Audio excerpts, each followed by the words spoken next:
Any restrictions? You don't even have to share. They'll go right on your page. Cool. Looks like we're okay. Are we okay? Yeah, we're good. Okay. So, all right. Got a chat. Isabella's in the house. Irina is in the house. Hello. This is in the Zoom room. We're now streaming on Facebook, but let me go in and get everything set up. Okay.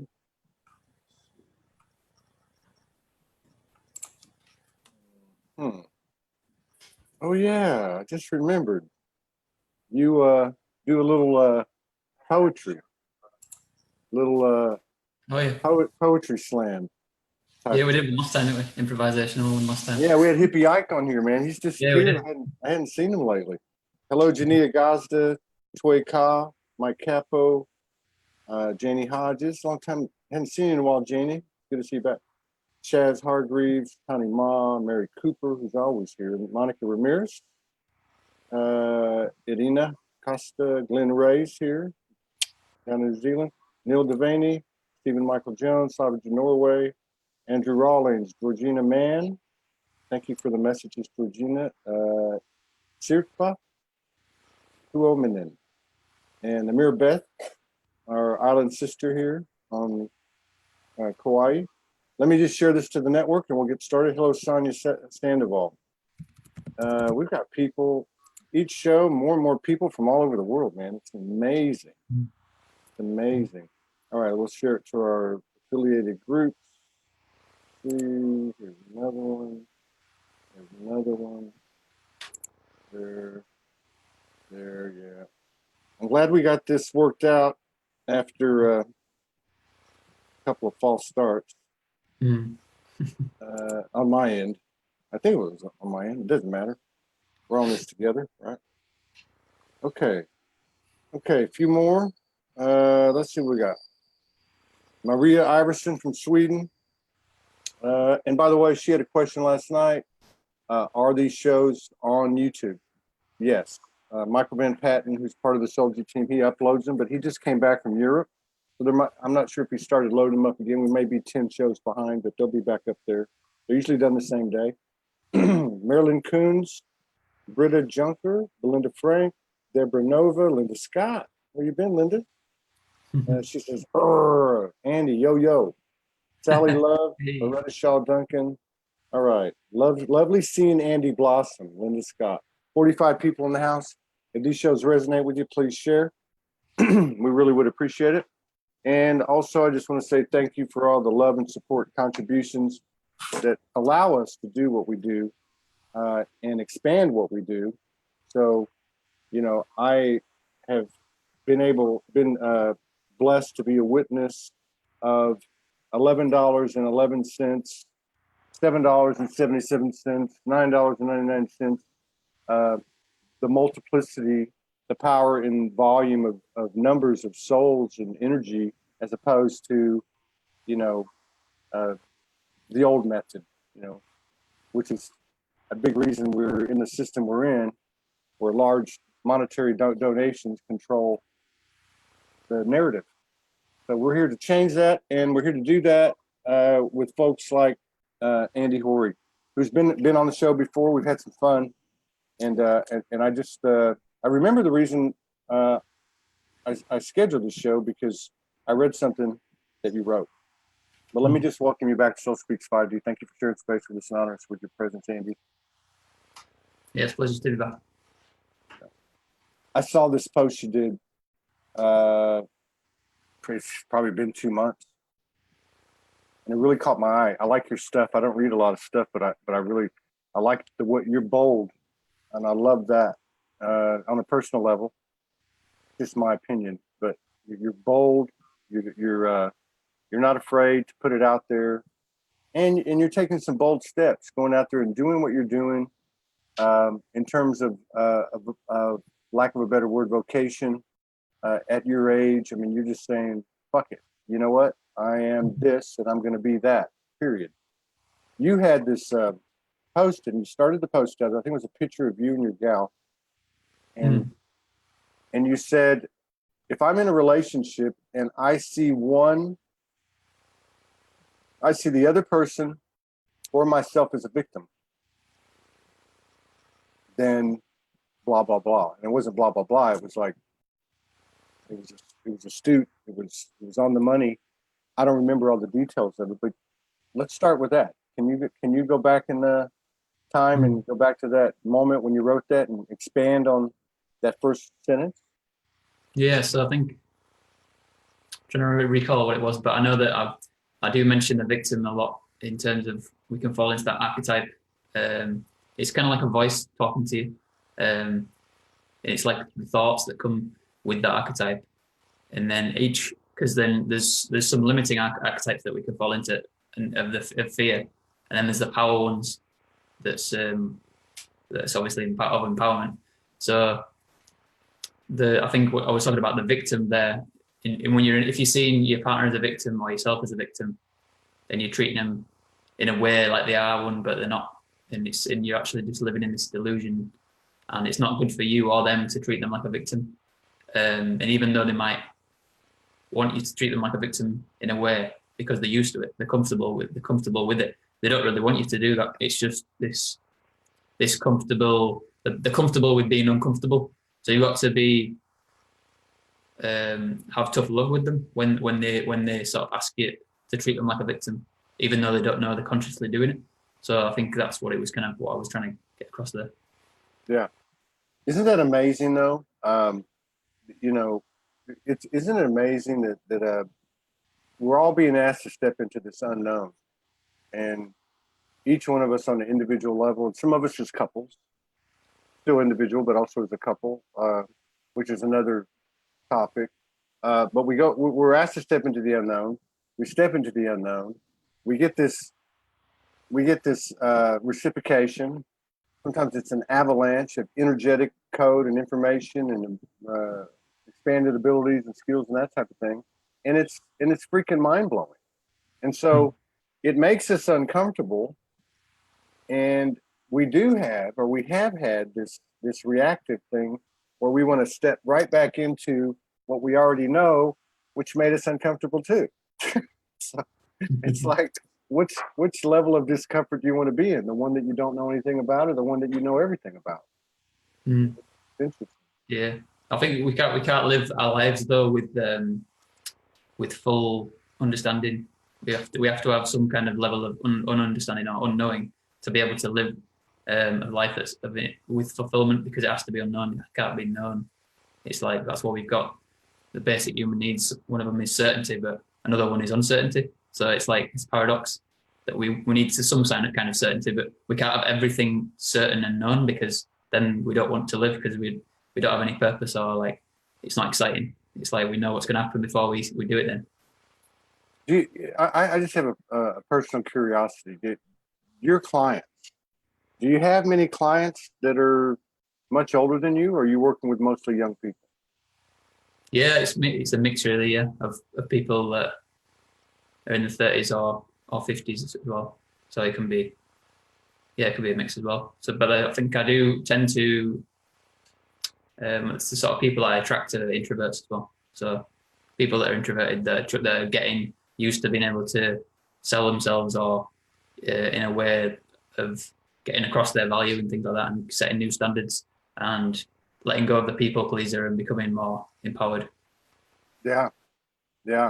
Stepping into their power. Do you see more of one gender than the other doing that in your personal practice and your personal interactions with people?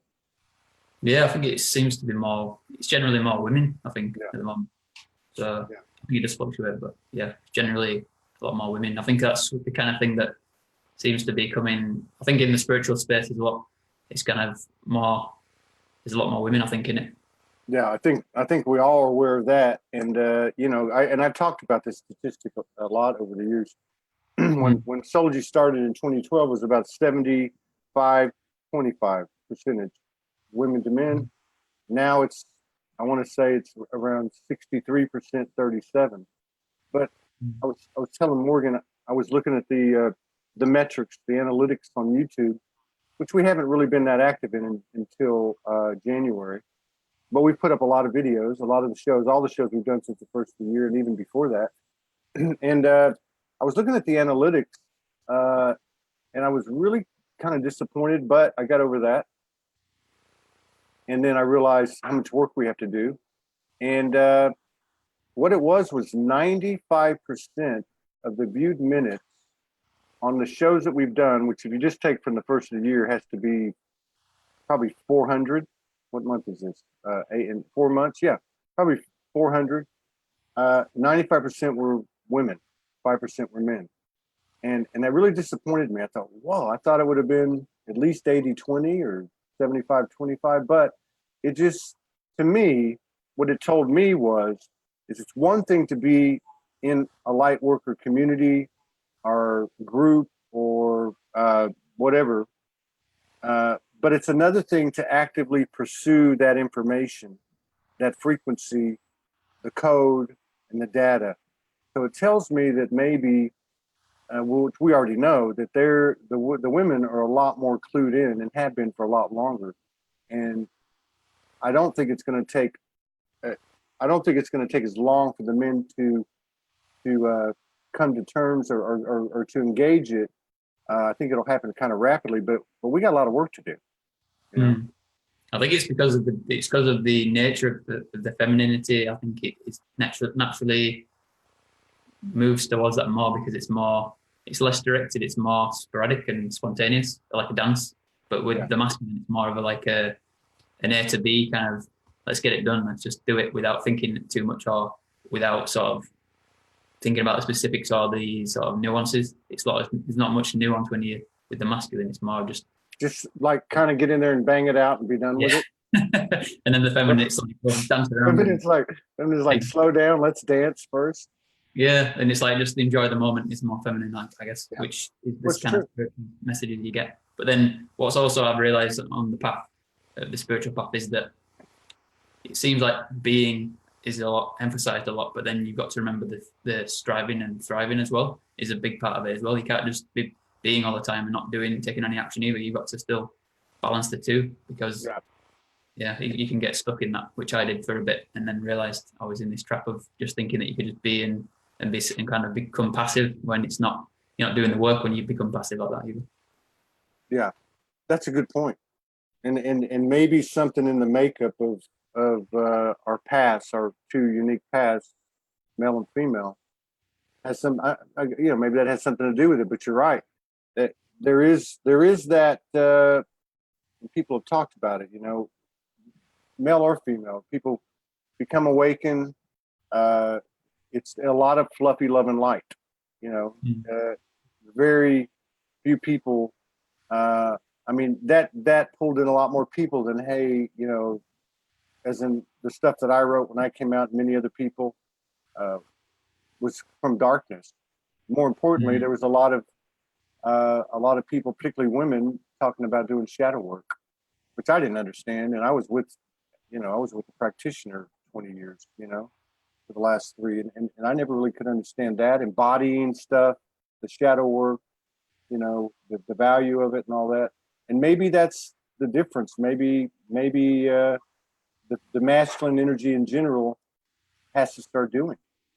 I think at the moment, though, it seems to be attracting women because I think it is too airy-fairy or whatever at the moment. It needs to have more ground, I think, to balance. It needs to maybe balance out more.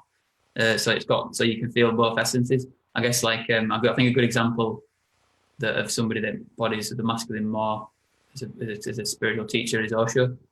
He was like, it felt like there was a lot of masculinity in that. Yeah. And even though I attracted both genders, I think it felt grounded, and it wasn't like the stereotypical spiritual sort of topics he was talking about. He was talking about all kinds of different topics, and it was kind of tough truths. It wasn't like trying to what's the word, like cover up anything, Say it again. He wasn't trying to like cover up anything or candy coat things or whatever the word is. He was just telling it as it is, and yeah. Being that masculine essence. I get that, but you know what? That seems to be a necessary trait, or a more natural state, or natural trait, or natural level of communication. It would only make sense that we all need, that we're all coming to. It only makes sense because if you've got full-blown telepathy, then there's no reason to bullshit around, because it isn't going to work anyway. And I think that increased, it's not even awareness, that increased reality and method of communication is actually affecting everybody, and that might be part of the reason many of us are having little spits and spurts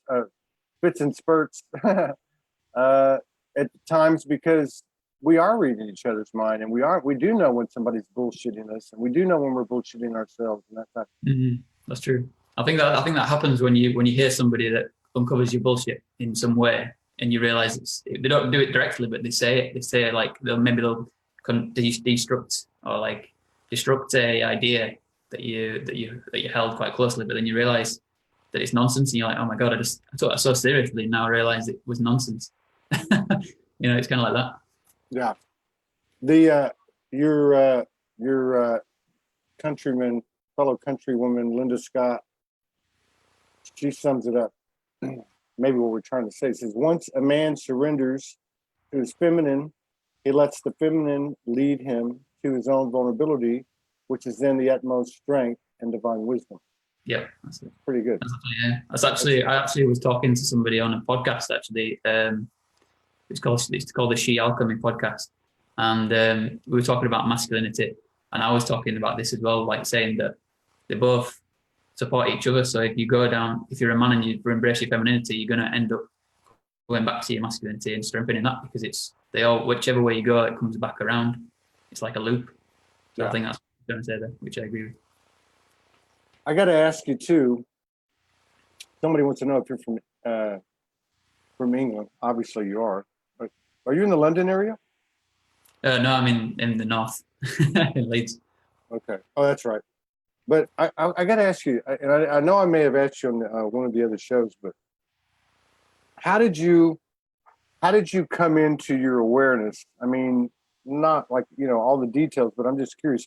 Some people are brought in the door by a certain face of the universe, like a Buddha or a Jesus or a galactic. Some it's an organic shift or awareness or expansion. Was there anything in particular that occurred to you, or that the universe came through to you?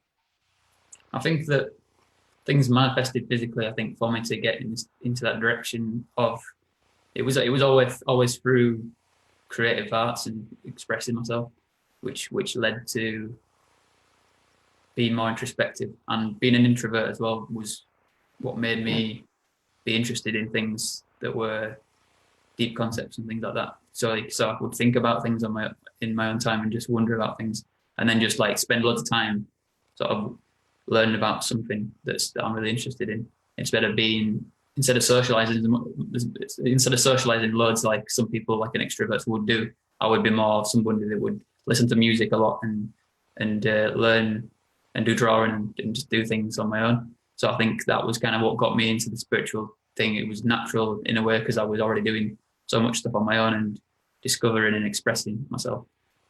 And then it just kind of, from making a documentary, which I spoke about last time I was on the show, when I made my documentary, it was, I met lots of people and they started talking about spirituality, and then it kind of opened me up to go down that path. But before then I'd already been sort of learning about psychology and other things and philosophy a bit. So it was just an evolution that felt quite natural. Very cool. There's a kid in, he's, I think, a little older than you, but he's from my hometown in Houston. And I've never met him, but I ran into him 3 or 4 months ago on a post or a video or whatever. Anyway, some other friends of mine, I don't know if you know Marilyn Biggers. Yeah, she's probably about 26. She's down in the Dallas-Fort Worth area.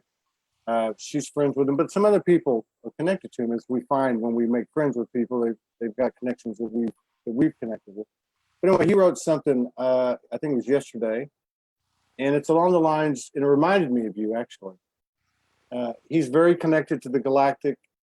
I would assume he was a very introverted, same kind of path you had.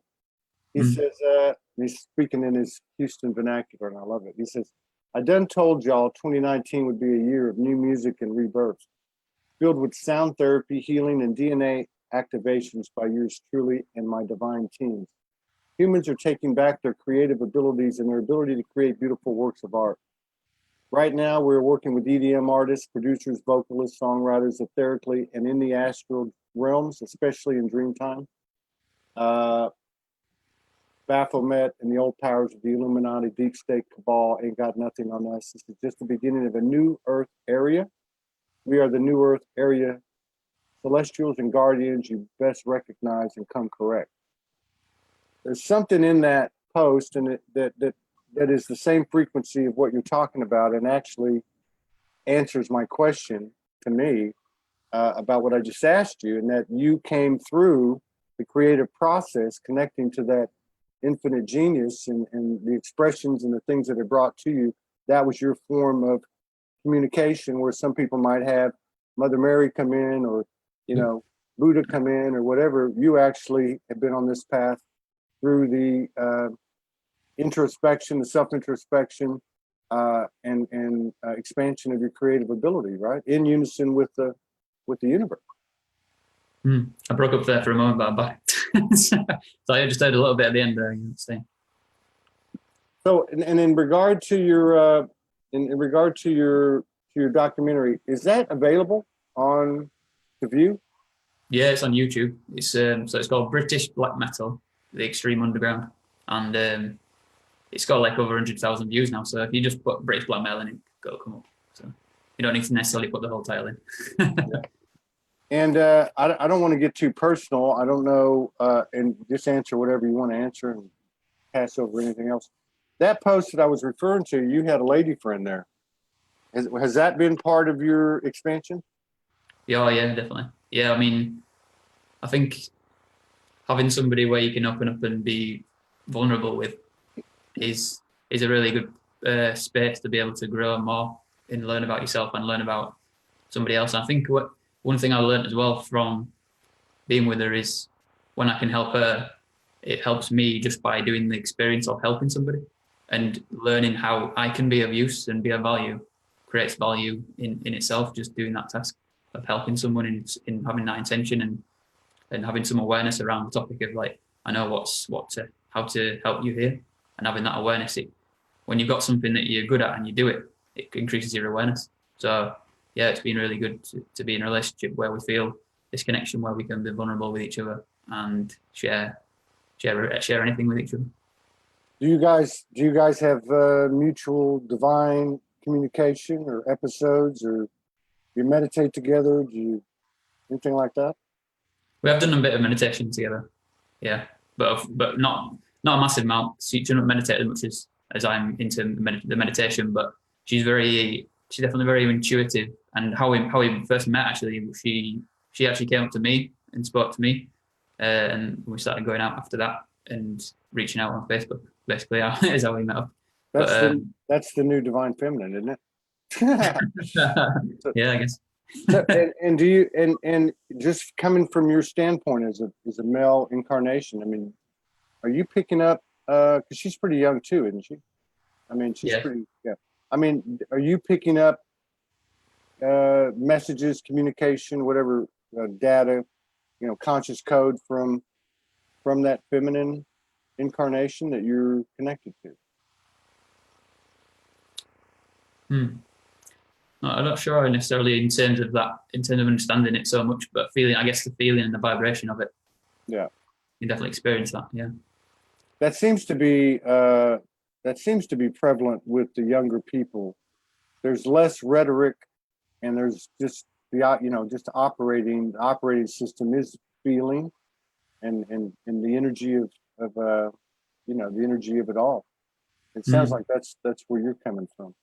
Now, do you spend a lot of time playing that guitar back there and making music and writing? Yeah, I've started doing a bit more again actually now. I did take a bit of a break from it because I was focusing on filmmaking for a while and then coaching, but I've started to bring it back in again now. So yeah, it's been good to get it back in, and I've actually been creating some sort of quite dark music because I'm into that sort of thing, and it's actually been interesting because it's one of the inspirations to come back into it and use that is that I've been learning about the concepts of dark workers instead of about light workers. It's about dark. It's about you're doing the same thing in terms of your increasing consciousness, but you're doing it from a different place. So the dark worker, it's like you're in the pitch black darkness, and then you're actually accessing the dark codes to be able to then to be able to communicate that to somebody else, and then you could bring it into light. But then you have to go into the darkness to be able to bring out the new codes. Yeah. And I think when we were saying about feeling and stuff, I think for me it's definitely that's how I kind of get those codes is by feeling it and by getting out in music or other art forms. You know, that's really interesting. You're saying that. Somebody, I can't remember over the last few days, and I don't know if it was Morgan or someone on the show, or actually both of them and another person. Somehow or another, the term instead of light worker, shadow worker came up, and I thought, oh, that's a better term, shadow worker. Because if I think about my own journey, and I think about a lot of people that came out around the time I did, many of them were basically coming out through the art of expression, through poetry and music, storytelling, and it was dark. There was a message of I went into this abyss, and I didn't come out with a pot of gold in my hands, but I'm coming out, and I see the light, and I am more than I thought I was. And that whole message of the phoenix rising.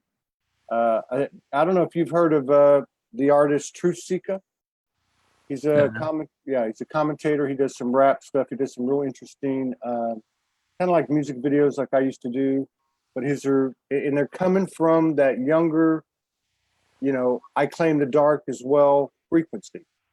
But anyway, he was supposed to come on today after the next show, and he had to postpone till tomorrow. But he was going to a Tool concert. You know who Tool is? Mm-hmm. Yeah. Oh, yeah. So I've seen him 3 times in the 90s, and that progressive rock that to me has a very, for a lot of people, they would hear it and prejudge it based on the beats and the riffs of the guitar as being dark, but it is. But if you listen to the lyrics and you bring in the music with it, Maynard's lyrics, I mean, they're freaking incredible. And it is what you're talking about, is that it's coming from that place of darkness and transforming into an expanding living being, a vibration. Yeah, I think when you mentioned about shadow work as well, that's another thing that I think people confuse with, because it's dark work is different to shadow work, because if you think about a shadow, it's only cast when light appears. So you can't have a shadow without light in it.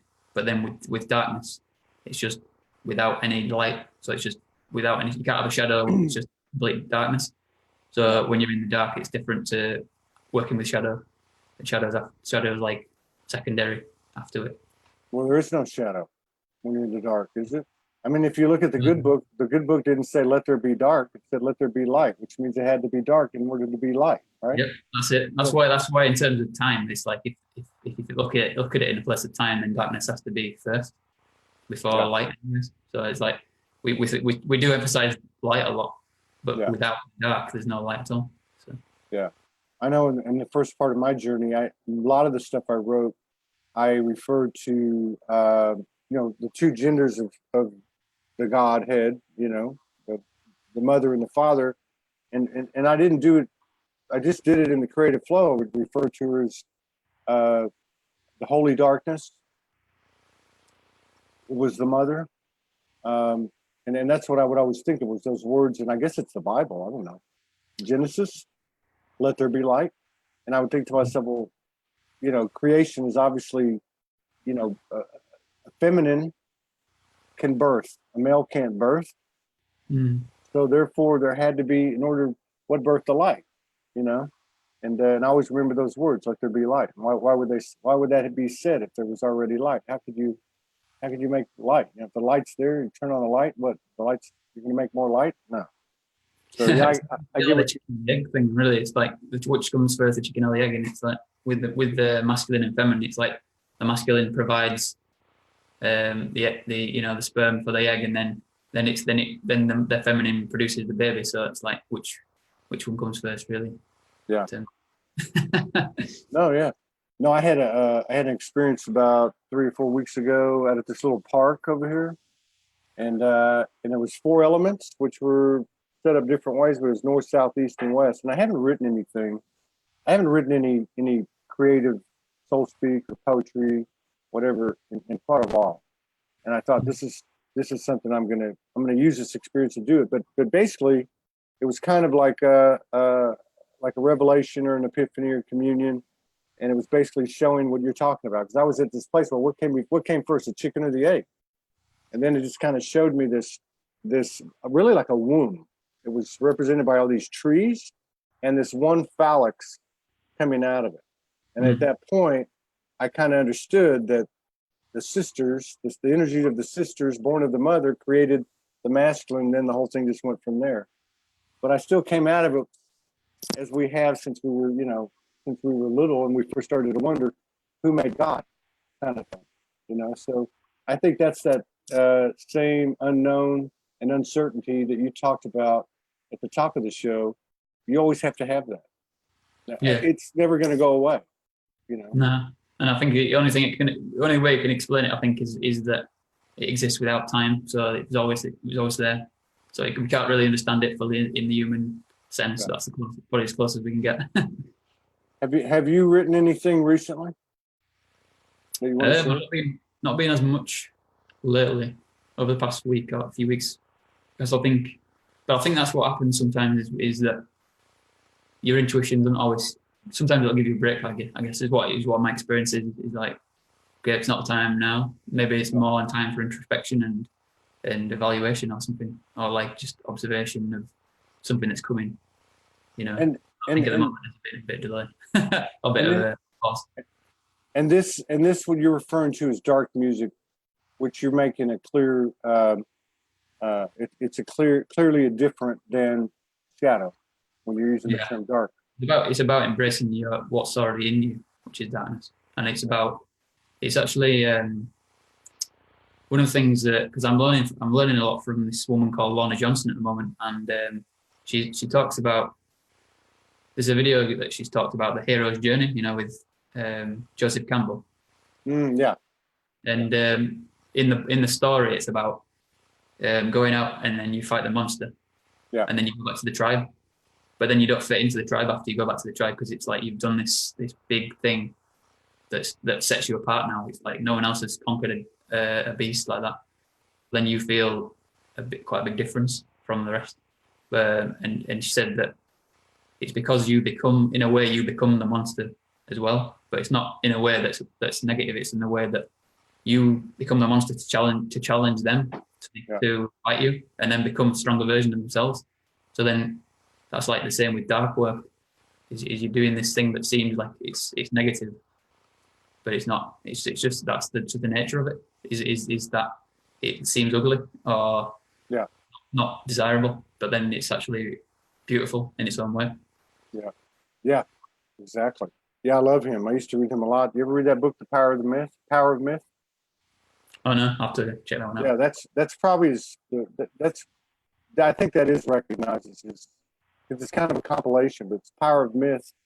In fact, there's I would recommend it to anybody. There's a PBS series that he did with the journalist Bill Moyers. I think it was 3 parts where he sits down and talks to him. Incredible, worth the 3 or 4 hours it would take. So now in this music, because you're applying it to the music, the dark music, what is that like? Is that similar to a Tool type of vibration, or is it something else? Well, for me, in terms of my inspirations, I am inspired by progressive music, but I'm also inspired. I like my music is darker than Tool, so it's basically, I used to be in a black metal band, which was actually what my documentary was about, black metal. So it's like a type of metal, but it's like it's associated with the occult and like Satanism and things like that. So obviously that's a darker thing. So, but I'm not into Satanism or anything. But I did that used to. I was looking into it a while back, and it is different to what you might think of. A lot of people might think of. But so so my music is inspired by the sort of black metal sound, and also just like the melancholy sound and sort of those kind of more depressive sounding music. Too human. Yep. Yeah, because I mean, it reminds me of. Yeah, I can remember some lucid dreams, and even meditations where you're in the abyss, and there's nothing. There's nothing. It's dark. You know, It's like chaos. It's like chaos and darkness, and it's like you've been stripped away of who you are. So it's like a chaotic, destructive force, I guess, is what it feels like. But then you become a different person through that transformation. And so now, tell us about your practitionership. I mean, your coaching. What do you do? You know, what services do you offer? Products, if you have any. Where can people find you? That type of thing. Yeah. So I'm actually helping at the moment. I'm helping people that are camera shy. So like camera shy are entrepreneurs in the spiritual sort of spiritual community, getting not to become rock stars on video and being able to be confident and express themselves well on video. So that's what I'm doing now at the moment. And like a few months back, I did a challenge, a 5-day video challenge. I remember that. So I helped people get confident on that challenge, a bit more confident, or a bit more comfortable on camera and stuff, and got them to do these challenges that were getting them out of the comfort zone. So that was kind of finding out that a lot of people were struggling with confidence, who I was helping, decided to do that challenge, and now I'm offering services around that and calling myself a video coach now, because I think video is a powerful way to be able to communicate online and be an entrepreneur and stuff. And obviously we're doing it right now, so it shows the power of it. It is. I believe it is, absolutely. The more frequencies you can add, the better off or the more powerful your expression is, certainly potentially. The more you can see. But yeah, I think that's great. So were you saying that you got a video coach, or that you are a video coach? I am a video coach. Yeah. Yeah. And you just created this on your own. You didn't take notes from anybody else. You just said it came to you in the creative process. Well, I have had some coaches and stuff that have helped me to, discover what other things, like what roads I can go down and things like that, and what paths. And like one of the people was Lorna Johnson, from learning from her videos. Like she does live videos, and she's got her own private group now where she does the live videos in. So I've been in that private group as well, and it's just being around her energy is just been a massive transformational journey of that. So that's at the moment, that's the biggest person that I'm learning from. And so yeah, there are mentors out there that are helping me to be able to become my greatest version, to be able to help others. Are you still doing a talk show format at times? Are you doing any of that? No, not at the moment. But I'm thinking of bringing that back again. So because I've only done like some of them on and off, but I'm thinking of maybe doing a series for a little bit and then see where it goes. I think for me, I tend to change quite a lot. So maybe if I did a series, it might not last long, but I'd end up doing a new series. But I don't mind doing that either, even if it lasts a few episodes and going. Don't feel bad about that. There's nothing wrong with that. Yeah, I'm thinking about it. I think this is the most consistent thing I've ever done in the last 7.5 years. And it's, I think, really been what? It's going on about 2 years now. But yeah, I mean, I think that's part of it. I kind of miss like writing the lyrics and putting music together, putting video, the video aspect together. I kind of miss that, but I figure, you know what? Either it'll come back or I'll move to something else. I don't know, but there is something about the music and the imagery and the lighting, the frequencies. Putting something together that has the visual with some sound to it. that is to me very compelling. And I kind of understood that, at least in my own little universe, in regard to my own personal role in Soulogy, would eventually evolve into that, almost like almost where either the lyrics and the words are secondary or third or fourth, or they're not even existent. It's all That's actually, yeah, that's actually a lot of the way I felt about music as well when I've been writing it. It's always the instrumentation and the vibration of it has always been the main focus for me. But then I have doing poetry now. I've been embracing that more as well. Do you have any handy? Do you have any poetry handy, Andy? I might do if I can think of. You got a little bit. Let's see what you got. Let's see. After I scroll through, see if I've got anything. I think I did write something quite not that long ago, actually. If I can find it. What was it about? Let's see. I was posting this. I know actually. I think I did one about darkness the other day. Yeah, that's true. We were just talking about, which was a fun one. Here it is. Right. It's pretty short one actually. But here we go. Darkness is your home. There is no need to run from it. Feel it. Be with it. Embrace its essence. It is the stage for light. It is older than time itself. The blackness holds space like no other. Running from darkness is like running from yourself. Breathe in the emptiness. Grasp the dark nothing, for you will find there is never nothing without something. Wow. Yeah, that's true. That's kind of like the zero. You can say, where did source come from? Because that's a never-ending question. It's as infinite inward as it is outward, right? And that's why, to me, when there's always the one. Yeah, it's like the dark. Some of the darkness is somewhere in between the two. I don't know how to explain it. Going back to that topic though, like about the words that we speak about in music and the actual vibration and the instrumentation, I think it's undeniable when they mix together really well, and you're just like, yep, that's perfect in terms of the lyrics and the vibration of it. So I'm not saying that I don't appreciate that, but it's just that I think I've always felt the vibration of the music more than the actual things. And I guess it's hard for people to pull it off perfect all the time just to get their lyrics to match up. Yeah, I think you're right. It's funny because I'm a lyricist, but all my whole life, if you ask me the lyrics to songs, I don't know them. I know the beats. And people used to say to me, how can you listen to music and not know the lyrics? Well, I would learn the lyrics. I would learn them but it's the production of it, the arrangement of the music that would pull me into a song before the words were. So I can relate to what you're saying. Linda Scott had another really cool comment here. She says, giving our youth free reign is what we are here to do.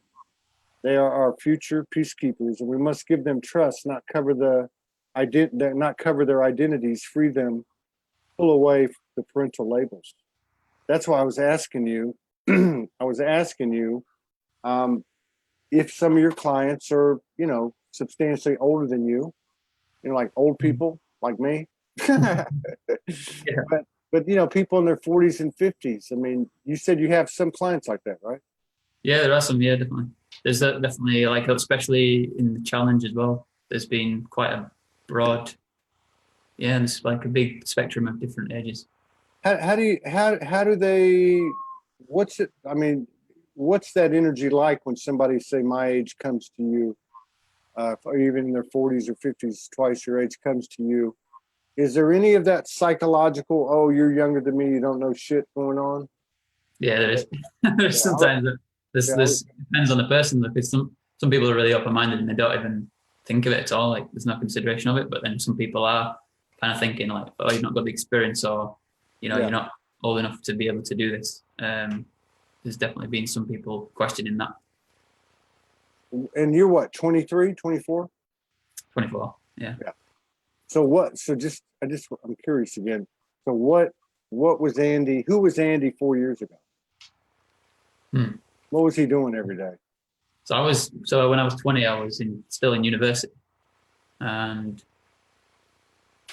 yeah, I was starting to. I guess at that point, I was like starting to. I feel like I was starting to get more into my creative side, or feeling that. I guess I was always creative, but I guess like I felt like I was getting more of a hold on it, and I started. I think that was just around about the time I made my first short film. So that was a good experience to be able to do that, and the filmmaking thing was really exciting to do that. It felt like something that was resonating well with me when I was in the 20, at that age at 20. Yeah. And then it went on to make a documentary, and then I've still got plans to make more films as well, but not the focus at the moment. But I feel like I'll definitely come back to that at some point. Yeah, I was gonna ask you, and then where do you see Andy in 4 years? Or do you Yeah, even do you even in look 4 like? years I'll be doing. I think there'll be a lot of creative expression going on. It'll be a mixture of films and music. I'm even thinking about doing like an album and then making a film out of the album or something like that. Maybe doing some film scores and stuff, because I've done a bit of that with my own films. Yeah. So that's another thing to experiment with. I'm just really interested in experimenting. So. Yeah. No, I can relate to that. I can totally relate to that. So, and the name of that doc again was what? The Black. It was. Oh yeah, the documentary is called British Black Metal: The Extreme Underground. British Black Metal, Scream Underground. Okay, cool. And where are you on located? Do you have a website, or are you on Facebook? Because I know you have a Facebook page, other than your personal page. Yeah, there's a Coach Andy Horry Facebook page. I've got a website that's coming soon as well, so that'll be. Okay. Maybe I'll come on again soon, and we'll have it unleashed. Yeah, that'd be cool.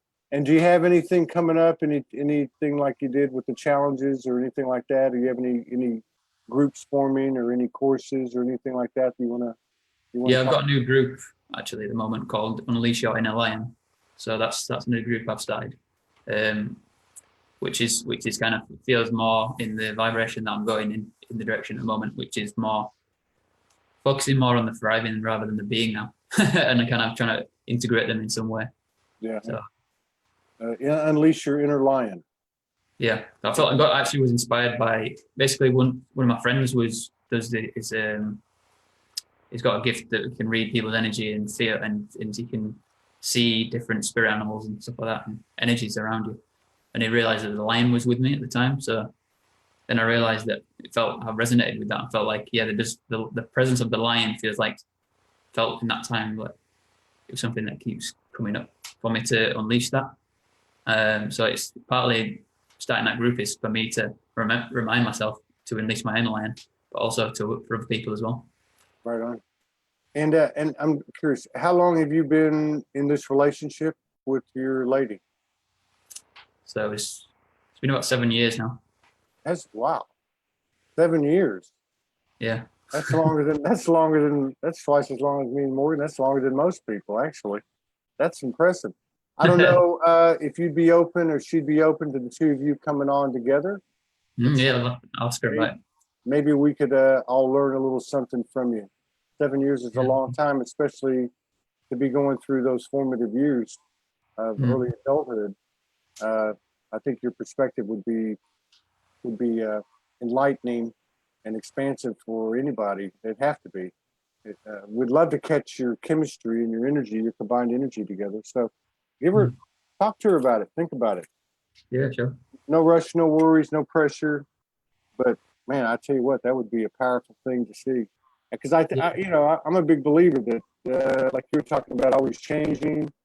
But the more new energies that we can introduce through this medium, I think it serves us all. So I'd be honored to sit down with the two of you. Yeah, sounds a good idea. Yeah. And then maybe we can coax you next time to pull that guitar out and play a little, introduce everybody to a little bit of the dark music. Yeah, definitely. I'm trying to figure out how I can get the music like with decent quality across on like Facebook Live and stuff like that. All you need is an interface. All you need something like this. You got one of these? Oh yeah. I've got a similar thing to that. Yeah. Yeah, you just have an interface. You plug in the guitar, and the good thing about that is they can't hear it. They can't hear it. Your neighbors can't hear it, but we can hear it. So, I think anything else? I think I can only do one instrument at a time. Though I don't think I can do like an instrument and a mic, which is a bit annoying. Yeah, you should be able to. Yeah, I've done it. If you have 2 ports, you got 2 ports. Yeah, I've got like enough ports, but I think the software I'm using is like only lets me use Oh, one thing at a time. So maybe I need to find some software that can let me do 2 things at a time. yeah. What are you using? Are you using broadcast software? I'm using something called, well, I'm using the software I'm using is Reaper, like the actual software where I put stuff together. But then I'm using something called Pod Farm by Line 6 for the like guitar tones and stuff. Yeah. Well, let's talk about it. All right, man. You take care. Thanks for staying up late with us. I look forward to seeing you again and collaborating with you again and again and again. And I know you're going to be continuing to expand and continue to be more and more successful helping yourself and other people. And I really look forward also to talking to you and your beloved of 7 years sometime, if you guys are open to it. Yeah, awesome. You take care, Andy. I'll see you later. All right. See you Peace then. out.